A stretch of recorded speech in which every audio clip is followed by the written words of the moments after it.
Coach.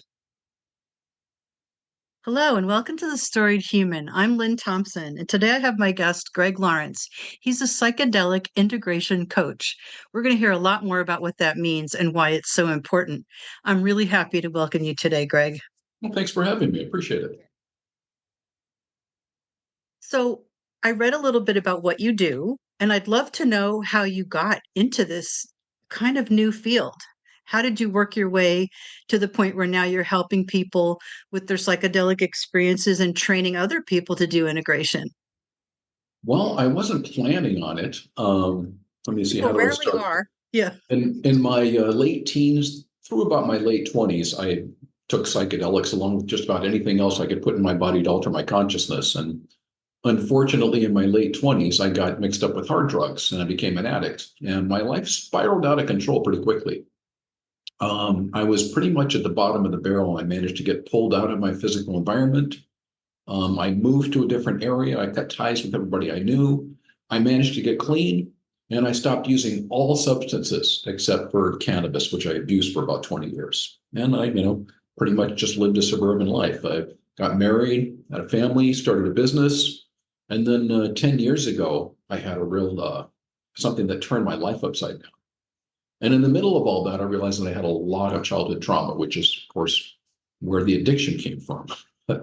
It had not been addressed, acknowledged, or treated in any way, shape, or form. So I sought out the help of a psychotherapist, coach. And at the time, I smoked cigarettes. And my coach said that he had read a study saying that psilocybin helped people quit smoking. I thought, well, I've used mushrooms before. I know about those. So I found some mushrooms and I took them. And I didn't quit smoking that night. But I did see a lot of things from my life. I mean, the substances went from being like party substances when I was young to just completely introspective. I think that's because that's the way I was facing. Psychedelics are very much about intention. So I was looking inside, trying to find out what's going on. So that's where they went. It's all the patterns from my life, other people's responsibilities, mine, habits, patterns, ways of being and thinking that needed to change. And I thought, now that I've seen all this, it's going to be completely different. And in about 2 weeks, it was completely the same. Rinse, repeat a couple of times, and I couldn't figure out why I was having these, insights and these epiphanies, and nothing was changing in my life. So I started researching, and I found out there was a thing called psychedelic integration, which I had never heard of. I looked into it further, and I found a psychedelic integration circle. I went and met these people. It's a place where people talk about their experiences and get support. It's a place to build community. And I started going to those regularly, and after a while, they asked me to facilitate them, to be like the leader of the circle.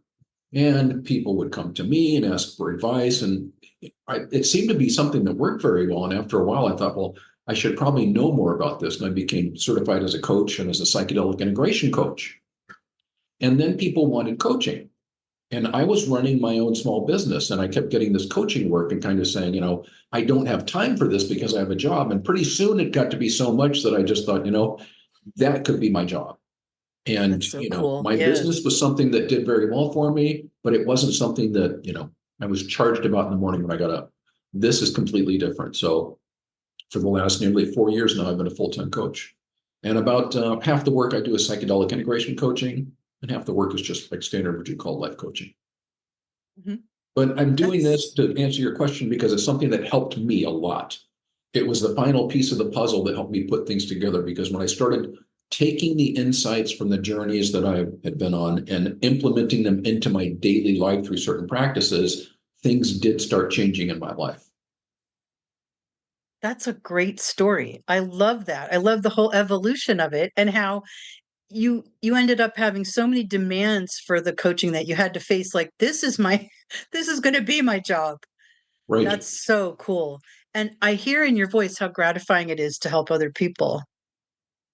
It is. Yeah, absolutely. It's wonderful. So why does integration help so much? Like, what kind of things do you do in the circle? That is it, the sharing, or like, what is it that helps people benefit Well, from the the coaching? integration circles are just community events that happen like once a month. I mean, they're Mhm. all over the place. You can find integration circles everywhere now. I've been doing these for about 8 years now with an organization called Psychedelia. Um, Started by one of my good friends, Cherie Malcolm Gadassi. And those are places where people can go and share. The integration that we do in coaching is a little bit different. Mhm. It has to do with the person really coming up with what was their lesson or theme from the experience. And there's always a lesson in the psychedelic experience. When you're using it for purposes of growth or healing or what have you, then there's always a lesson. I think there's always a lesson regardless. But then it's a matter of what do they want to do with that lesson? What sort of shifts or changes they want to make in their lives, and that can be very small. If you make a 1 degree change, it seems very small, but over time, it gets Yeah. stronger and stronger. Somebody So else said that exact thing to me. I love that. Yeah, yeah, it's true. okay. A small So change I does. Yeah. so I'm a certified coach. I used NLP, neurolinguistic programming, and a lot of different personal and spiritual development philosophies and disciplines to help people make the shifts or changes or adjustments that they want to in their lives as a result of what they learned from the experience, and be there to support them on the way. And I also get a That's lot of calls from people who are, people have unpleasant experiences. They weren't well prepared. They didn't have good set and setting, and they're kind of yeah. shaken up after an experience. So I get some calls from people who are acute and just kind of need to be grounded into the experience and come back. Yeah. That sounds super helpful. So, yeah, my sense is that you get knowledge from the experience, but you don't if you don't integrate it, if you don't examine it, if you don't do something with that knowledge, it doesn't help you. Well, yeah, a lot of the things that we do, well, let's just say that most people who come for coaching are doing something they don't want to do, not Right. doing something they want to do, Yeah, feeling something they don't want to feel, or not feeling something they want to feel. pretty much. That's because we have a lot of automatic programs running in our brain, which is trying to be helpful, but it's a very adaptive mechanism. And when something happens to us, many times when we're small people, something will happen and we have a certain reaction. When that happens, our nervous system starts to generalize that. The same mechanism that allows us to drive a car once and then know how to drive cars, open 5 doors, know how to open doors. I mean, we got in this call, I didn't have to figure out how to use Zoom because I've used it before. That's because our brain generalizes. It says, this is like that. Unfortunately, our brain often takes things that work in the mechanical world very well and applies them to the psychological.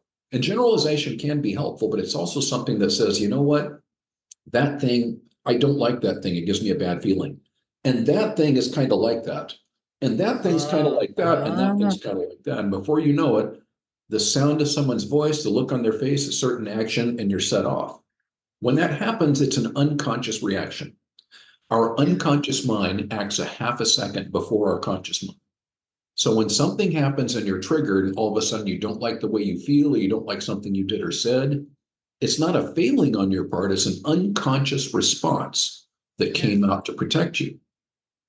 So a lot of times the integration has to do with those unconscious responses. Just because I saw all these things in my journey didn't mean that those things were going to change in my life. I had to make some sort of change to stop myself from being so reactive, or ingrain some habits that I wanted into my life, or ingrain some habits out of my life that I didn't want to have.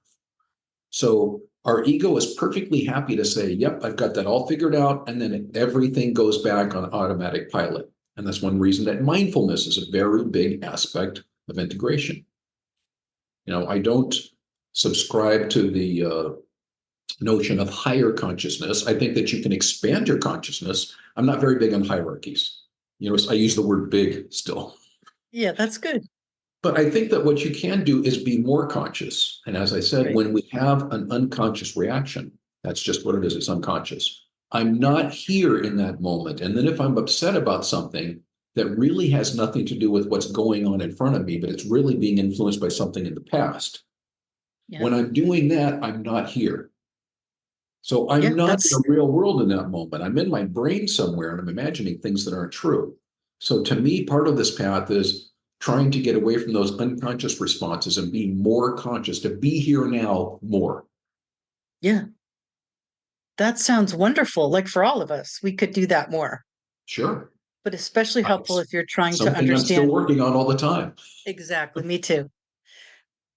So yeah, bringing that, trying to puzzle out that unconscious, those unconscious messages or whatever unconscious influences you have, that's hard to do.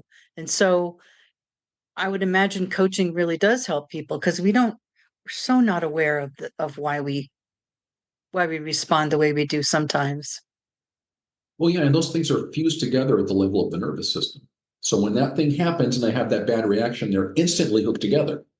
And Yeah. then, by extension, anything that I connect to that when I'm generalizing, I say, oh, that's kind of like that. Yeah. I get bitten by a dog. I don't want to go near that dog. And then Yeah. my mind says, well, that's a dog too. That's a lot like that dog. So you should stay Yeah. away from that dog. And that's a dog too. And that dog is much smaller, but it's still a dog and it has teeth. And before you know it, I'm afraid of dogs. Yeah. And I don't have to be bitten more than once. I just have to let my brain do the work for me. And this is how problems are often caused. They It are makes so formed at much the sense. emotional level, not the intellectual level. So no one says, that's frightening. I think I'm going to have a really bad reaction from now on. It happens Yeah. before we know it, it's hooked in. So Yeah. using certain methods, we can find that hook and loosen and sometimes have it let go so that reaction isn't something that happens anymore. So people must feel more free when they go through this, like freed of these things that were dragging them down. Well, yeah, that was the reason I got into some of the methods that I use now is because that was like the last frontier for me. I did a lot of work on myself, but I couldn't help having unconscious responses when I was triggered. And I mean, I would white knuckle them sometimes and realize this isn't real. It's Yeah. just a feeling. It's not what's happening. But that just happens over and over again. That's not a really great method for trying to stop something like that. So I was Right. looking for something to handle those unconscious responses. And some of the work I do now has gotten me out of those, and it is very freeing. It's great to look back. It's great to watch something happening and realize that used to upset me, and I just don't care about it now. Isn't that great? Yeah, that's a wonderful sign that it's working. The thing I've been thinking a lot about lately is the idea that when these things happen to you when you're very young, you don't have perspective as a child and you don't have a bank of experience to judge an experience with. So your memories are stored with that child's perception, which is skewed or just immature or just unaware. And so you're carrying this memory. If you never take it out and look at it, you have this little child memory. That's what I've been sort of fascinated with is sometimes when you really look at something that you think you remember, you look at it with an adult's eyes, you realize that wasn't my fault, or no, that wasn't a good thing. That you just have this different perspective. And I think that's always good is to just take a look at what we hold dear and what we think we remember. Well, strangely, the thing about memory is, well, let me give you an example. When I was 4 years old, I became terrified of not of the dark, but of getting out of my bed and having my feet near the bed. I was convinced something was going to grab me and pull me into the bed. Oh yeah. So if I wanted to get out of bed, like to go to the bathroom or something, I would jump to Oh where the light gosh. switch was. I wanted to get as far as I could from the bed. Now, when I was 5 years old, that memory was still terrifying to me. By the time I was 10, I kind of looked at it like, well, that doesn't make any sense. I mean, there's nothing under the You bed. examined it. And of Yeah. course, when I'm 20, I think that's just silly. And now I can't even find the feeling that I used to have. And it was one of sheer terror. Yeah. The thing about memory is there's something called memory reconsolidation that says, well, first of all, every time we access a memory, we access the last time we accessed it. Yeah. We don't access the original event. So So we're that morphing it, memory, right? We're changing it. yeah, it's influenced by everything that's happened to us since the last time we Yeah. accessed it. However, when we are triggered with these unconscious responses, we're often regressed. So we don't get to view that Oh, memory from an impartial place about an adult because, yes, we're instantly regressed. We're back in the state that we were in when that thing happened. That's where we get drawn into in that unconscious state. And a few minutes later, we can think, well, that's kind of crazy. I don't know why I was upset about that. But when we're regressed in that state, it's hard. Once you can undo that conditioning, undo that conditioned response of the nervous system, then this often happens with clients. They just all of a sudden look at it and say, well, that's crazy. That's got nothing to do with me. I don't know why I was upset about that. Or that's that was that wonderful. person. It was about Yeah. them. Or, I wasn't to blame for that. I don't know why I felt guilty about that. Because you can then, as you say, look at it from a place of impartiality, from an adult perspective, and see what was happening with that child. But that's so fascinating to me. That's so clarifying for me that you say we regress. And so the power of that original memory is there and it's unconscious. So unless you do the work, you're kind of like at its mercy. because it's very Well, powerful, the original. think about how childish we can be when we're triggered. Oh, yeah. I mean, that's one thing about it. Once There's a you're out of very the good trigger, point. then you look back Yes. and I was being kind of an idiot. I feel stupid. Yeah. But it's because, in the moment we were practically kids. That's so interesting. I got to share something with you. Um, I always had like a vague feeling that I was going to be left behind when I was a child, like an older child, not a little child. Yeah. And I remember one day we lived in a long ranch house, and my dad was like, I'm going to the store. Do you want to come? And he was like walking out towards the garage. And I said, yeah, but I wasn't sure he could hear me. And I suddenly had like this little panicky feeling at 12 years old that he was going to leave me, that he didn't hear me. And it was so strong that I went to my mom and I said, why do I have this panicky feeling that my dad didn't hear me? Like, what's going on? And she started to cry. And she said, when you were little, we lived in a mobile home. We didn't have much money. And my parents had to go look at like a refrigerator or something that they wanted to buy. So they got a babysitter, like a young teenager from the mobile home place, mobile court. And my brother was a baby. He was like under two. And so, yeah, and I was 2.5. And so the babysitter's boyfriend came over. They found this out later. And they decided that my brother was too little to leave, but they left me. And she took off in the car and she left me there. And I never remembered it, of course. I was so little, but it stuck with me, not in this huge way, but I just find it's fascinating that it stuck with me. I had that vague feeling for all that time, like for 10 years later. My mother Yeah. telling me this story literally just dispelled it because it wasn't a big thing, not Right. anymore. But it was amazing to me that that could hang in there and I Yeah, wasn't absolutely. consciously aware of it. And God bless my mother for telling me because that was very healing. Yeah, and those things happen before. It's difficult and a little bit easier sometimes with memories because before we're, somewhere between 5 and 7, we're not really individuals.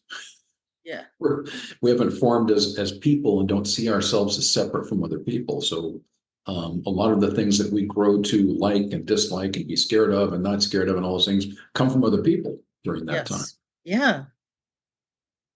It's just sort of amazing that we weren't taught these things too. We're not taught these things. Like we take psychology in college, but there's some things that we really should learn as a matter of course, about our minds and about our unconscious and how that works. So it's really good that people like you are doing work like this.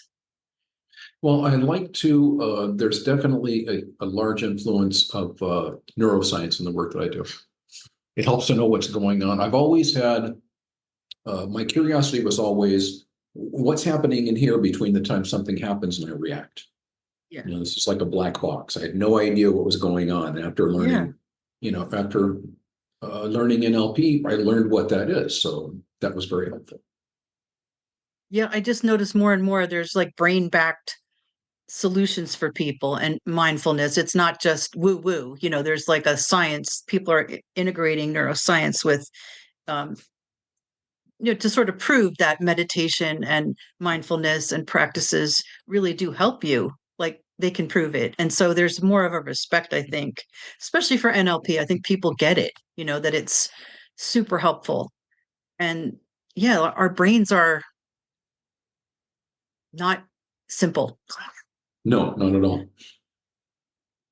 So what do you like the most about this? Do you like the feeling that you're helping people? Do you like training people to do this? Do you feel like you learn more all the time? What aspect of it do you like the best? Oh, I'm always learning. I mean, that's my little bookshelf.